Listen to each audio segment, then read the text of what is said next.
Buenos días, compañeros. Mi compañera Marva yo estuvimos tratando a la señora,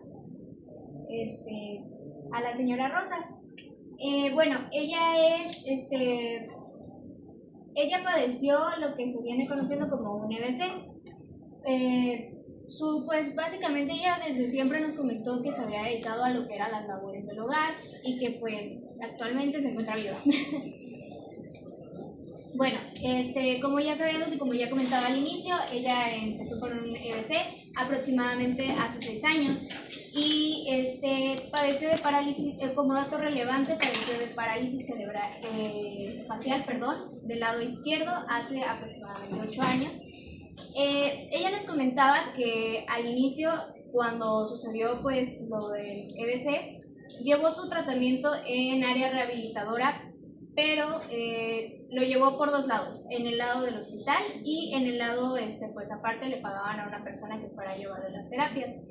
Quedó con una mala experiencia de parte del hospital porque, bueno, como dato importante, ella es diabética e hipertensa y también pues ya tenía antecedentes heredofamiliares de parte de la madre por EBC. Entonces quedó como con mala experiencia en ese aspecto y pues más adelante también se va a comentar cómo nos limitó en ese aspecto. Y bueno, ya lo que comentaba, aproximadamente de 6 a 8 años. ¿Cómo limitaba su vida? Pues esto es lógicamente, ella como mencioné se dedicaba a las labores del hogar, por lo tanto dejó de pues, tener esas actividades. Pues en el diagnóstico rehabilitador, pues ya lo tenemos en las escuelas del EBC. No, ella tenía pues lo que tenía una pérdida de movilidad en el cuerpo izquierdo y pues la ligera y la pérdida de sensibilidad en este lado. Y bueno, nuestros objetivos del tratamiento, el objetivo general era recuperar la funcionalidad mediante la inhibición de posturas y patrones anormales, y los objetivos específicos era disminuir la aparición del dolor, inhibir el patrón espástico, recuperar cierto grado de movilidad y reducir movimientos compensatorios, asimismo también mejorar la postura. Y pues aquí están las evidencias audiovisuales. Bueno, esta fue del primer día que estuvimos tratando con ella, las primeras evaluaciones neurológicas. En cuanto a fatiga, ella no mostraba signos de que pues, se fatigara rápido, sino más bien como que le costaba realizar las actividades. No se fatigaba, sin embargo, sí había como cierta dificultad para obedecer las órdenes. De hecho, aquí mi compañera le está evaluando los reflejos. Por este lado también estábamos aplicando las pruebas. Como se puede notar, definitivamente ella no podía hacer lo que era la presión de palmar. Y bueno, acá pues en las primeras sesiones de tratamiento lo que nosotros habíamos optado era por hacer estiramientos. Era de regla que siempre tratábamos de medirle la presión por cualquier circunstancia. Ella nos comentó que llevaba su tratamiento, sin embargo nos decía que un día sí y un día no. Entonces, por cuestiones de seguridad, más que nada por ella, tomábamos su presión.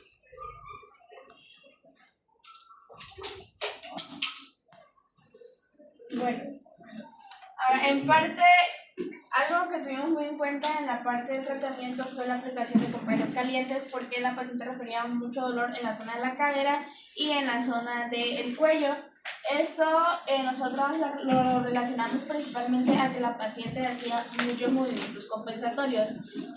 Cuando hicimos la primera evaluación, al momento de pedirle que están los movimientos para la evaluación de la fuerza muscular, era muy notorio que la paciente no intentaba realizar como tal el movimiento propio, por ejemplo, una abducción de hombro, sino lo que hacía era una elevación del tronco y compensaba muchos movimientos con lo que era cintura escapular y cintura pélvica.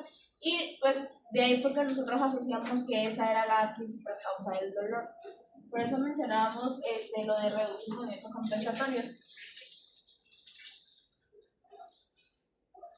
Bueno, en cuanto a lo que fue la evaluación final, pues no notamos en general grandes cambios por diversos factores que se nos presentaron, como la falta de tiempo, falta de seguimiento, pero pues en cuanto a la evaluación final, algo que sí pudimos notar fue que por esos mismos factores bloquearon los resultados y el poder obtener o lograr los objetivos que nos habíamos planteado.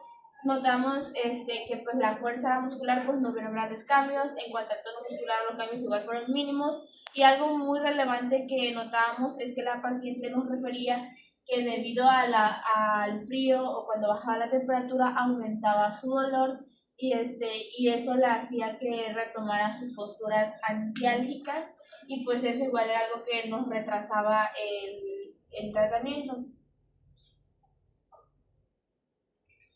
Bueno, ahora vamos a la parte de resultados. Y bueno, esta es la prueba de cuanto al tono muscular con las pruebas de facilidad de las extremidades superiores e inferiores, y tanto al inicio como al final pues los resultados fueron de que había un tono espástico. En todas las pruebas dieron positivo en ambas evaluaciones. Ahora, en cuanto a lo que fue la fuerza muscular, pues al principio el lado izquierdo, que era el lado afectado, pues la fuerza muscular lo máximo que lográbamos encontrar era de 2 en lo que era miembro inferior, donde había un movimiento muy leve, pero no tenía control, no tenía coordinación. Y en el lado no afectado, que era el derecho, la fuerza igual se estaba empezando a afectar, manteniendo un grado entre 2 y 3 en la escala de Daniels. Y en la segunda evaluación, pues los resultados fueron prácticamente iguales. Solo se encontró un poco de movimiento o de fuerza en lo que era el miembro inferior del lado izquierdo, que era el afectado, y en el lado derecho pues la fuerza igual se mantuvo entre un rango de 3 y 4, que aumentó un poquito, pero pues no fue tan grande el cambio. Ahora, algo que sí pudimos notar fue, tanto en la evaluación inicial como en la evaluación final, fue en la parte de los reflejos miotáticos, y algo que notamos es que al menos en la parte de comparar lado derecho con lado izquierdo, al hacer la evaluación del lado izquierdo, que era el lado afectado, los reflejos estaban aumentados, o sea, era mayor la respuesta refleja en el lado afectado que en el lado no afectado. Pues fue lo que notamos principalmente en cada reflejo. En cuanto a la sensibilidad, también era evidente que la sensibilidad era mayor en el lado derecho, y aunque en la parte de la sensibilidad dolorosa sí la sentía era la más presente en el lado izquierdo. Ahora, en cuanto a lo que fueron las limitaciones del tratamiento, fueron en cuanto a la parte de abandono familiar, el entorno socioeconómico de la paciente, y también esto nos llevaba a un estado de ánimo decaído, lo que hacía que la paciente pues no tuviera tanta esa disposición de llevar o darle un seguimiento al tratamiento. En la parte del abandono familiar, pues era porque en varias ocasiones al llegar al domicilio de la paciente, ella estaba sola, o su única compañía eran sus nietos de no mayores de 3 años. Entonces, pues era algo riesgoso, pues porque podía sufrir una caída y pues no iba a tener quien la auxiliara, o en su defensa, o en el caso contrario, pues tampoco ella podría haber llegado a auxiliar a sus nietos como ella quería.